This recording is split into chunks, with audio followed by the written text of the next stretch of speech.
Shalom, Happy New Year. Yang meriah dong. Gila ya, gak terasa nih udah 2021. Perasaan tahun lalu baru 2020.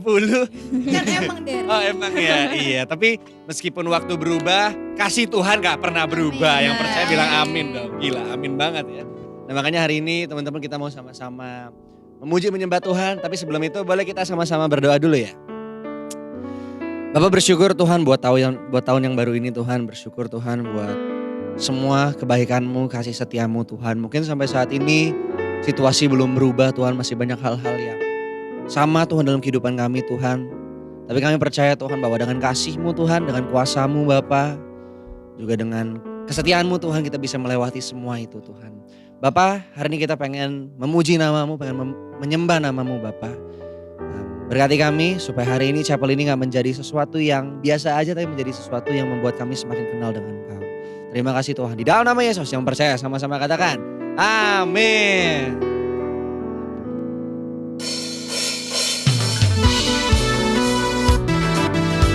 Kita mau sama-sama memuji nama Tuhan.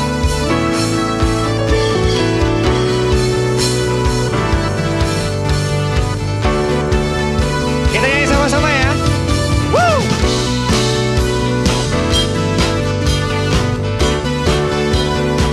Kita sama-sama percaya kalau hanya Yesus yang mulia.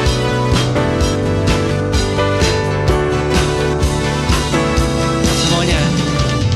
Terang-Mu yang telah ubah hidupku, Kau jadikan aku ciptaan baru. Ku angkat tanganku dan memuji-Mu. Angkat tangannya. Hidupku tak sama sejak Kau ada, dan kini Engkaulah pusat segalanya. Kasih-Mu kan selalu cukup bagiku. Suaranya mana? Semuanya. Keagungan-Mu, kedahsyatan-Mu terpancar dari indahnya dunia. Segala yang ada tak Kau ciptakan, karya-Mu sungguh tiada taranya. Oh, sungguh tiada taranya. Mulia.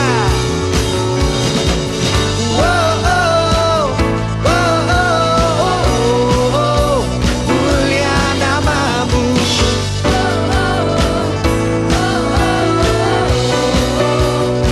Katakan. Hidupku tak sama sejak Kau ada, dan kini Engkaulah pusat segalanya. Kasih-Mu.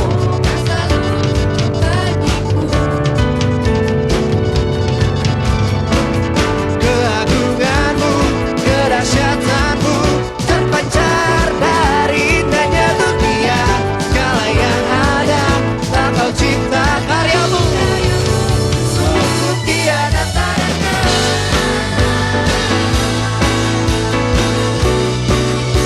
Sungguh tiada tandingan.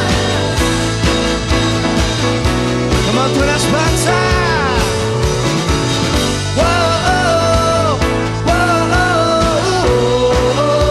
Mulia nama-Mu.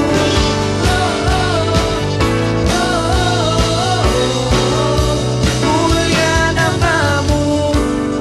Teman-teman, hanya Tuhan yang layak menerima pujian. So let's give our best. Yes.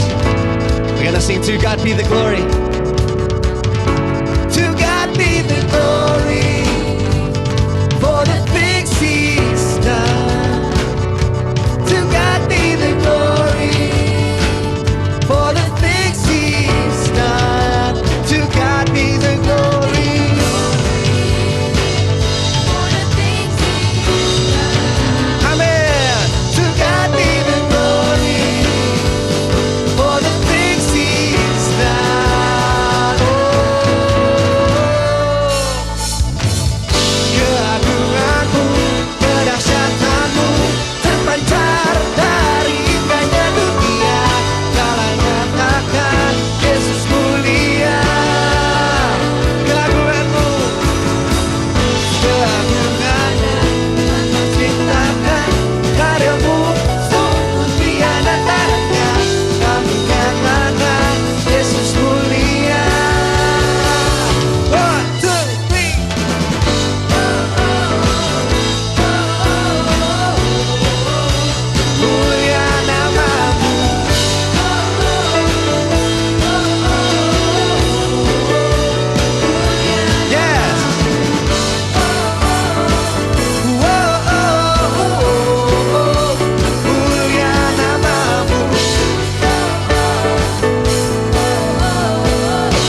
hanya Tuhan yang layak menerima pujian, amin. Amin. Teman-teman, satu hal yang gue pelajari dari apapun yang kita alami di tahun 2020 adalah kalau Tuhan tuh setia, teman-teman. Dan meskipun kita gak setia, dia tetap setia. Gila nih, saking semangatnya suaranya udah mau habis nih hari ini nih. Jadi, dan gak ada yang bisa kita lakuin buat ngebalas kesetiaan Tuhan itu, teman-teman. Tapi the best we can do is worship Him. Hari itu, boleh kita sama-sama memuji Tuhan. Kita mau sama-sama nyatakan kerinduan hati kami.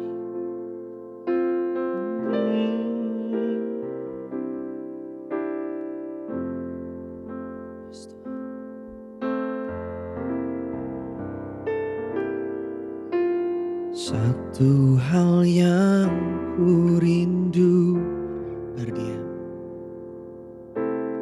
berdiam di dalam rumah-Mu. Satu hal yang ku minta, menikmati baik-Mu Tuhan. Lebih baik satu hari di pelataran-Mu daripada 1000 hari di tempat lain.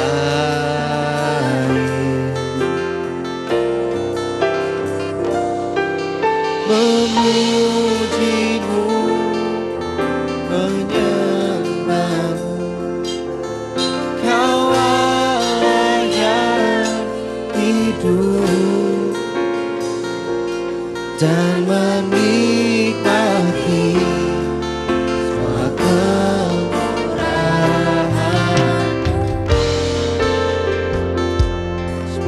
Ini kerinduan kami. Satu hal yang ku rindu, berdiam di dalam rumah-Mu. Satu hal yang ku minta, menikmati bait-Mu Tuhan.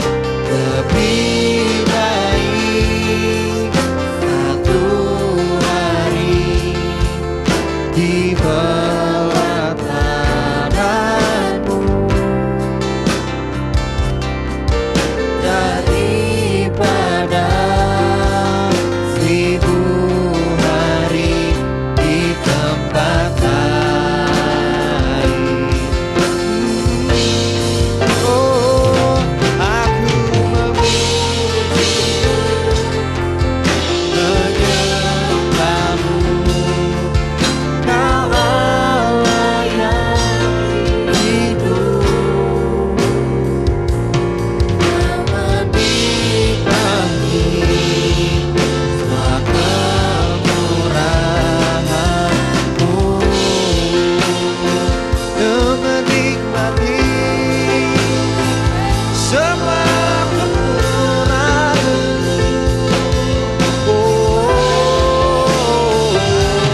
Bersyukur selalu, bersyukur selalu, bersyukur selalu.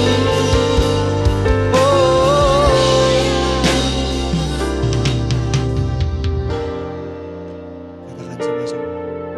Lebih baik satu hari di pelataran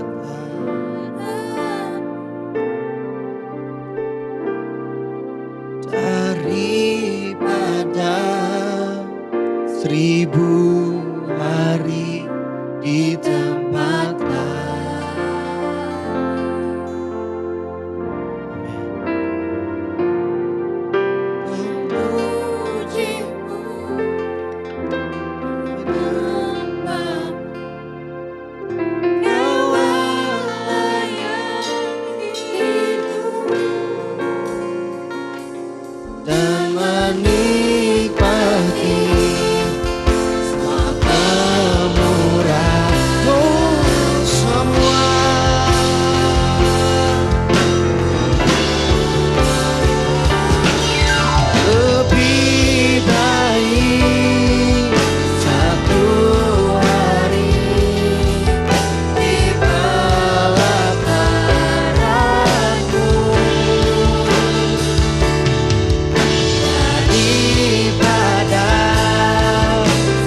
Kami bersyukur Tuhan buat semua kemurahan-Mu Tuhan. Dan hari ini we wanna declare Tuhan, kalau we don't wanna be anywhere else, kalau itu gak ada Engkau di sana Tuhan. Dan kami hati yang mau menerima firman-Mu Tuhan, supaya pada hari ini Bapa, apa yang disampaikan bisa kami terima dengan baik, bisa bertumbuh dalam hati kami, dan bisa menjadi berkat di hidup kami. Terima kasih Tuhan, di dalam nama Yesus. Haleluya. Amin.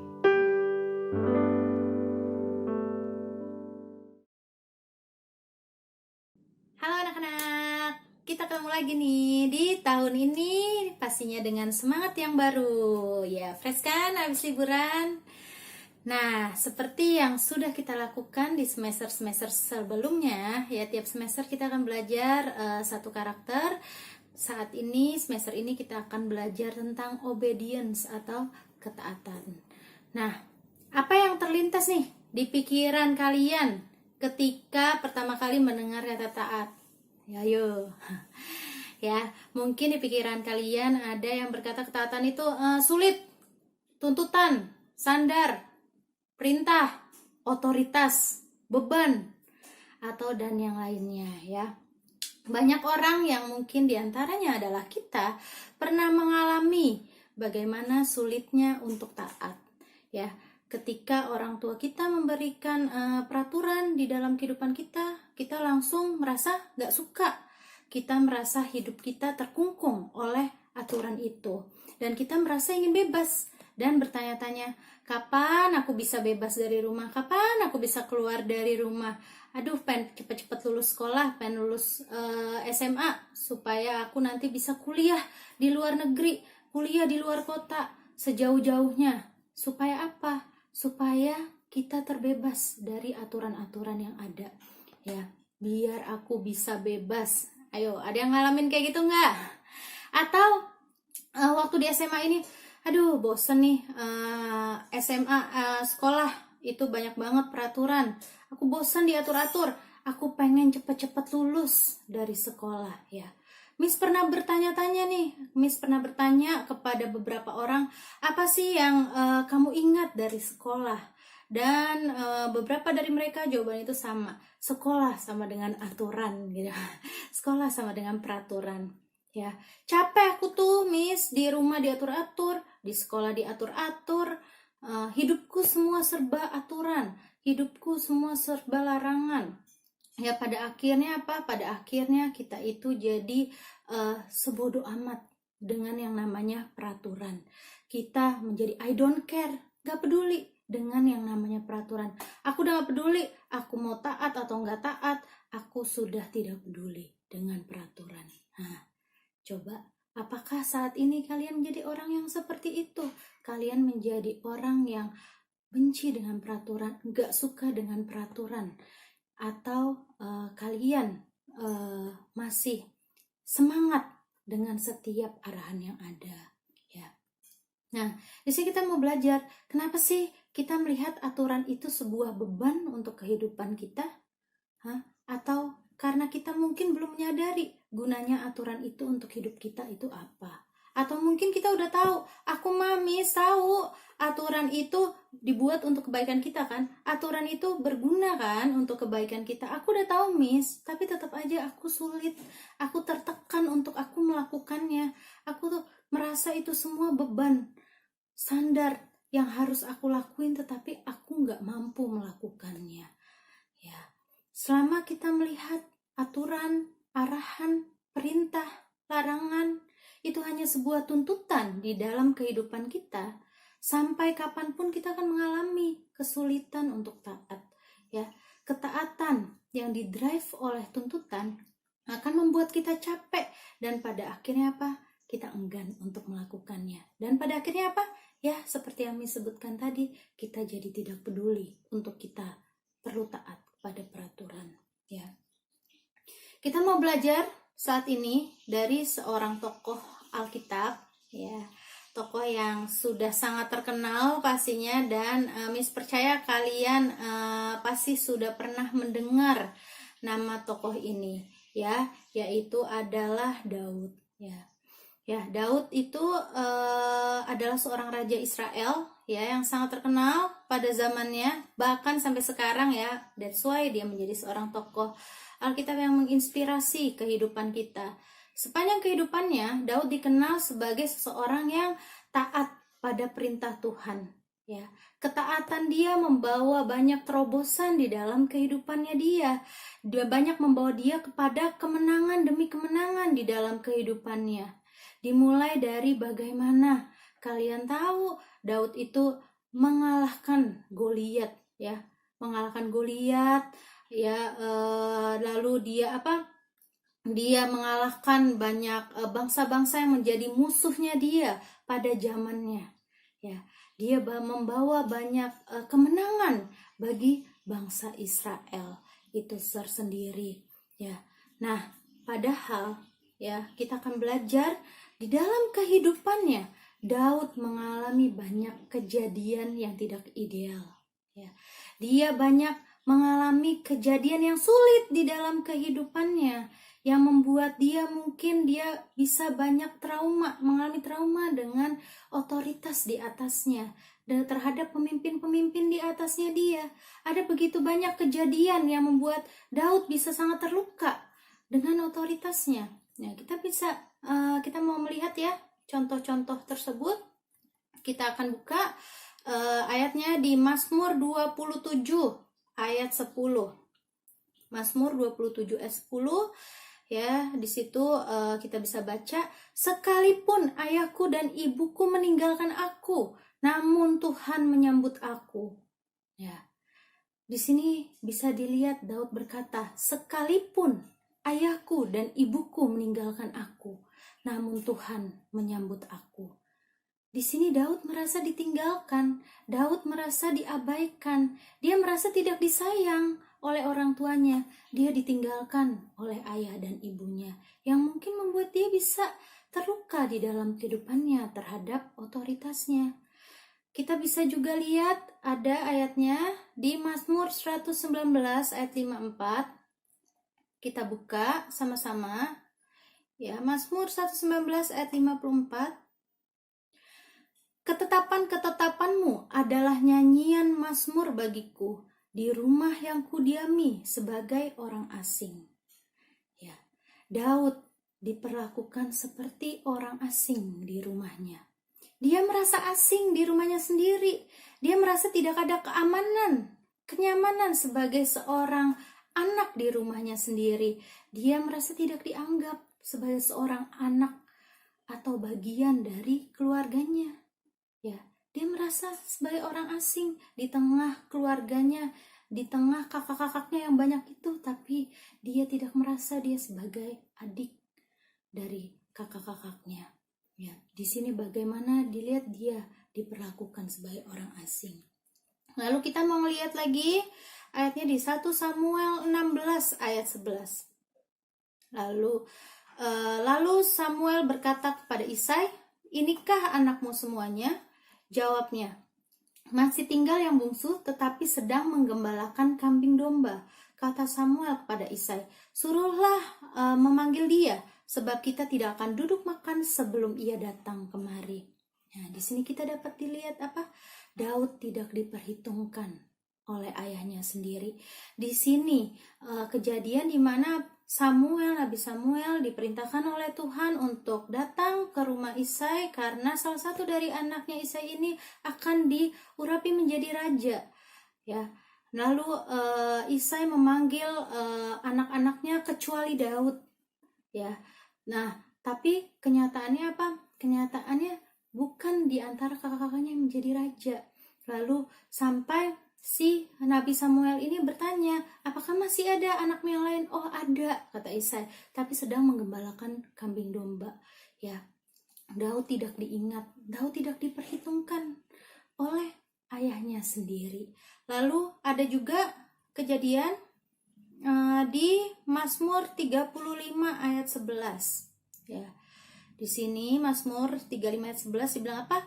"Saksi-saksi yang gemar kekerasan bangkit berdiri. Apa yang tidak ku ketahui, itulah yang mereka tuntut daripadaku." Ya, kita dapat melihat bahwa Daud mengalami banyak tuntutan di dalam kehidupannya.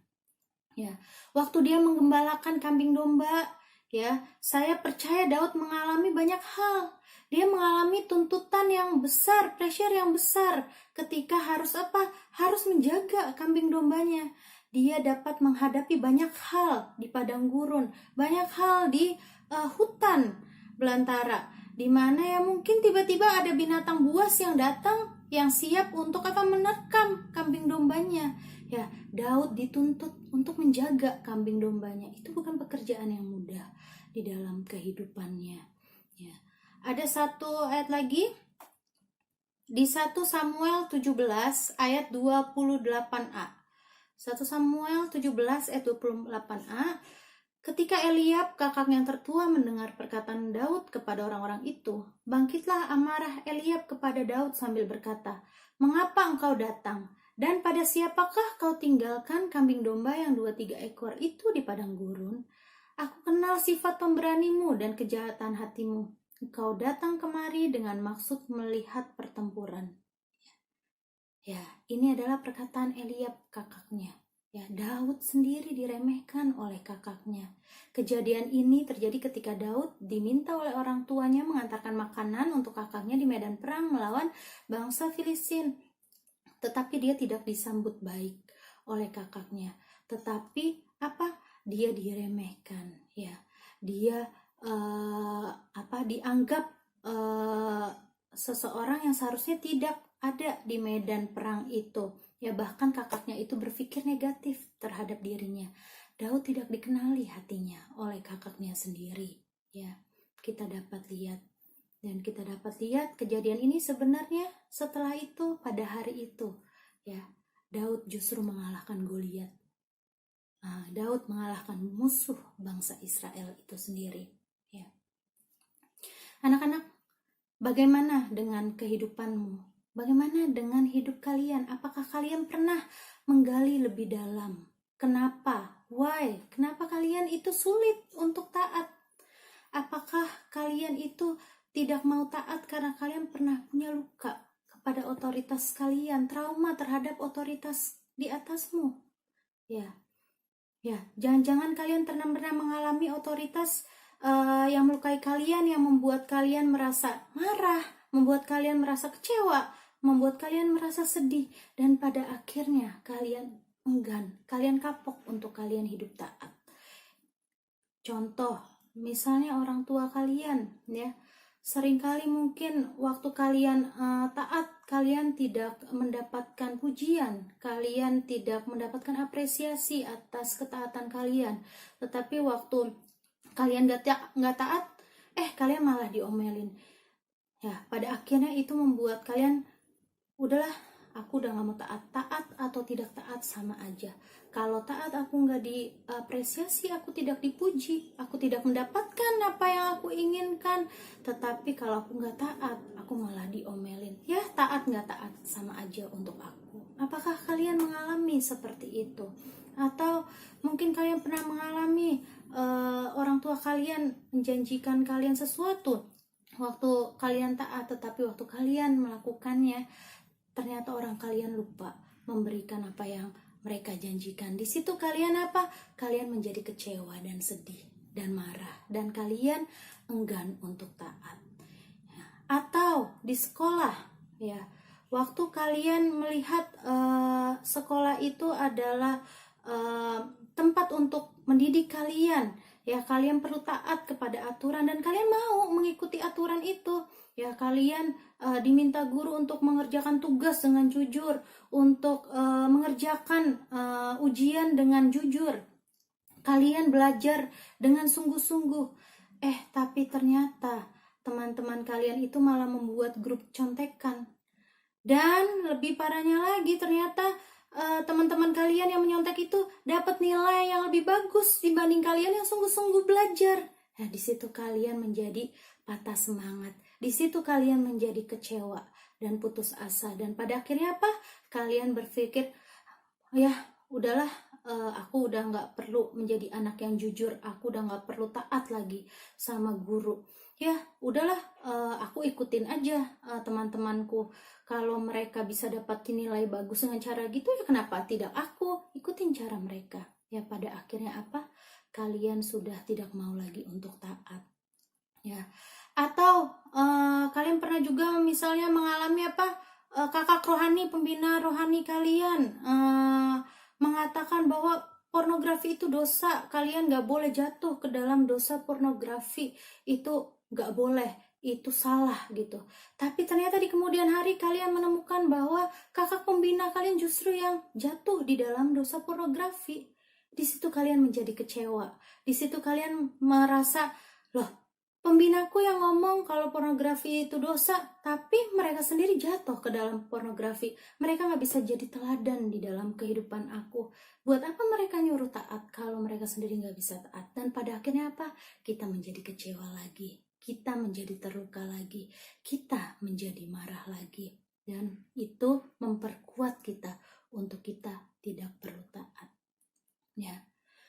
Ya, anak-anak, saat ini kita bukan sedang mempersalahkan otoritas di atas kita. Percayalah, gak ada maksud dari otoritas di atas kita untuk melukai hidup kita. Tapi mungkin seringkali kita bisa menangkap ya mereka melukai kehidupan kita. Ya, kita perlu menyadari otoritas di atas kita itu juga manusia yang sedang berproses seperti kita. Mereka bisa gagal mengasihi kita gitu. Tapi kenalilah hati mereka. Pada dasarnya, Miss percaya setiap otoritas di atas kehidupan kita sebenarnya sangat ingin memberikan yang terbaik untuk kehidupan mereka, untuk kehidupan kita.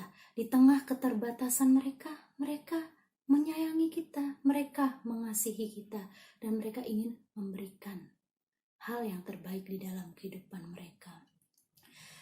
Jadi gimana dong Miss untuk saya bisa taat? Bahkan saya bisa taat dengan kerelaan, karena saya menyadari ketaatan itu adalah suatu hal yang baik untuk hidup kita ya. Nah, kita mau lihat mengapa seorang Daud dapat begitu taat kepada perintah Tuhan setelah dia mengalami banyak kejadian yang tidak ideal di dalam otoritasnya. Dengan otoritasnya ya, kita mau lihat ayatnya di Mazmur 139 ayat 13 sampai 14 ya. Mazmur 139 ayat 13 sampai 14. Ini adalah gambaran dari kehidupan seorang Daud. Ya, Miss akan bacain. Sebab engkaulah yang membentuk buah pinggangku, menenun aku di dalam kandungan ibuku. Aku bersyukur kepadamu oleh karena kejadianku dahsyat dan ajaib. Ajaib apa yang kau buat, dan jiwaku benar-benar menyadarinya. Ya. Daud mengalami kasih Tuhan yang sangat personal, yang sangat deep, yang sangat pribadi di dalam hidupnya. Kasih Bapa yang dapat menyembuhkan setiap lukanya. Kasih Bapa itu sanggup memulihkan hidupnya dari setiap luka, trauma terhadap otoritas. Kenapa? Karena dia menyadari. Karena Daud menyadari siapa dirinya di hadapan Bapa. Ya, Daud dikasihi, Daud diinginkan oleh Bapa. Ya, Daud dikasihi dan diterima sempurna oleh Bapa. Ya, ada keamanan yang diberikan oleh Bapa di dalam kehidupannya. Daud rela untuk taat karena dia menyadari siapa dirinya di hadapan Bapa. Daud menyadari bahwa kejadiannya dahsyat, kejadiannya ajaib, dan Daud bersyukur karenanya. Anak-anak, kita bisa rela untuk taat ketika kita menyadari bahwa kita mau taat karena kasih yang mendrive kita untuk taat. Kerelaan kita yang dipimpin oleh kasih akan menghasilkan ketaatan yang benar, anak-anak. Nah, saat ini, apa yang menghalangimu untuk engkau taat selama ini? Ya, apa yang menghalangimu? Batasan apa yang ada di dalam dirimu? Luka apa yang ada di dalam dirimu? Trauma apa yang ada di dalam dirimu yang membuat engkau menjadi marah, menjadi kecewa, menjadi putus asa untuk engkau taat? Saat ini, anak-anak, ketahuilah, Bapa ingin menyembuhkan engkau. Bapa ingin ingin memulihkan kau dari setiap lukamu, dari setiap trauma terhadap otoritas. Bapa ingin menyatakan dirinya untuk kehidupanmu. Dia Bapa yang baik, Dia Bapa yang menciptakanmu, Dia Bapa yang menginginkanmu. Dan kejadianmu dahsyat, kejadianmu ajaib oleh Bapa. Dan saat ini biar jiwamu benar-benar menyadarinya. Dia Bapa yang mengasihimu dengan sempurna. Ya, anak-anak, mari kita bersatu di dalam doa. Hari ini Miss akan mendoakan kalian untuk kalian mengalami kasih Bapa yang sempurna itu untuk hidup kalian, yang dapat memulihkan kalian dan memampukan kalian untuk taat terhadap firman Tuhan, taat terhadap otoritas di atas kalian. Yuk mari kita bersatu di dalam doa. Ya Bapa yang baik, terima kasih Bapa untuk kebenaran firman-Mu hari ini. Kebenaran-Mu Tuhan yang meneguhkan kehidupan kami Bapa, bahwa Bapa gak ada yang tiba-tiba Tuhan kami tidak taat Tuhan, gak ada yang tiba-tiba juga Tuhan kami bisa taat Tuhan. Tuhan berdoa Bapa saat ini Bapa, Engkau yang mengetahui kedalaman hati kami, Engkau yang mengetahui Tuhan apa yang terjadi di dalam kehidupan kami, luka apa, kekecewaan apa, kemarahan apa yang pernah ada di dalam kehidupan kami Tuhan, yang menjadi batasan kami Tuhan untuk taat Tuhan. Tuhan saat ini Bapa, biar kami jujur di hadapan-Mu Bapa, karena kami tahu Tuhan kami butuh disembuhkan, kami butuh dipulihkan, kami butuh mengalami Engkau sebagai sumber kasih kami Bapa. Biar saat ini Tuhan kami buka hati kami Tuhan untuk kami mengalami kasih-Mu yang sempurna. Kasih-Mu Tuhan yang menginginkan kami, kasih-Mu Tuhan yang mengasihi kami dengan sempurna, kasih-Mu Tuhan yang menjadikan kami Tuhan, kejadian kami ajaib dan dahsyat. Dan biar saat ini, biar jiwa kami benar-benar menyadarinya. Biar Tuhan saat ini Bapa, kami menerima kesembuhan itu, kami menerima peneguhan dari-Mu Tuhan, yang dapat Tuhan membawa kami Tuhan untuk kami taat Tuhan. Di dalam perintah-Mu, taat Tuhan terhadap otoritas-otoritas di atas kami Tuhan. Terima kasih Tuhan untuk kebenaran firman-Mu yang memerdekakan kehidupan kami. Biar Tuhan mulai saat ini hidup kami terus-menerus dipimpin oleh karena kasih-Mu. Di dalam nama Tuhan Yesus kami sudah berdoa dan bersyukur. Haleluya. Amin.